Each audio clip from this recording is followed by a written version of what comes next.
Hey, good morning, everyone. It's a pleasure this morning to have Tanya Wild with us, naturopathic doctor. You're a new mom, Yes. fairly new, Yeah. and you've gone through this whole process. Today we're talking about those waiting to have maybe their first, second baby, Right. on how to be healthy. The body changes in such remarkable ways.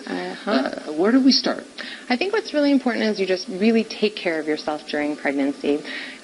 In order to have a healthy labor and just to feel good when you're pregnant, otherwise there can be a lot of complications associated with pregnancy. So first we would start with just healthy nutrition. So making sure that you're eating a whole foods diet, chock full of vegetables and fruits and whole grains and lots of color, that's right. And nuts are good. Nuts and seeds high in omega fats, and your berries are high in your antioxidants. It's not just about popping that folic acid. You know, you can get it from food. You want to make sure you're taking that as a backup. And we'll talk about supplements in a second, but making sure that you're getting less sugar, low fat. Because sometimes what happens is when you get pregnant as a woman and you think, oh, now's the time to eat as much as I want to eat. Right. And I can go to the ice cream store and get that wallop of whipped cream and things. And then you suffer the consequences either by gaining too much weight and then having a harder time in labor, or even postpartum trying to lose all that weight. And that's with the kind of patient that comes in to see me. And I want to try and get people to eating healthy so that they have healthy babies and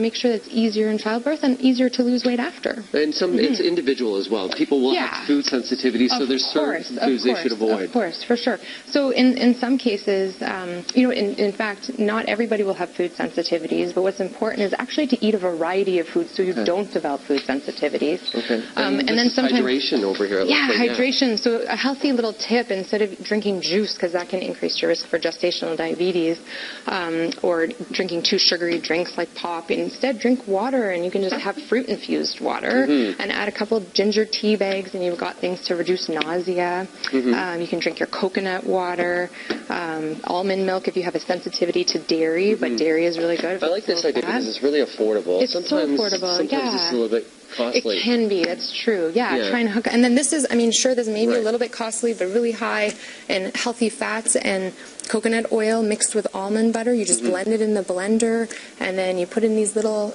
silicone tray, and you put it in the freezer. 5 minutes, it's done. It's ready. It's a great alternative. Little Reese's Pieces cups to chocolate if you're craving it. So there's no sugar. That's right. Yeah, when you start to snack, there's some good solutions. Yeah, and if you're craving chips, you can do kale chips. You can even make your own to make it more affordable, and you can eat nuts and seeds and crunchy veggies to avoid that high fat, saturated fats in the chips and refined foods.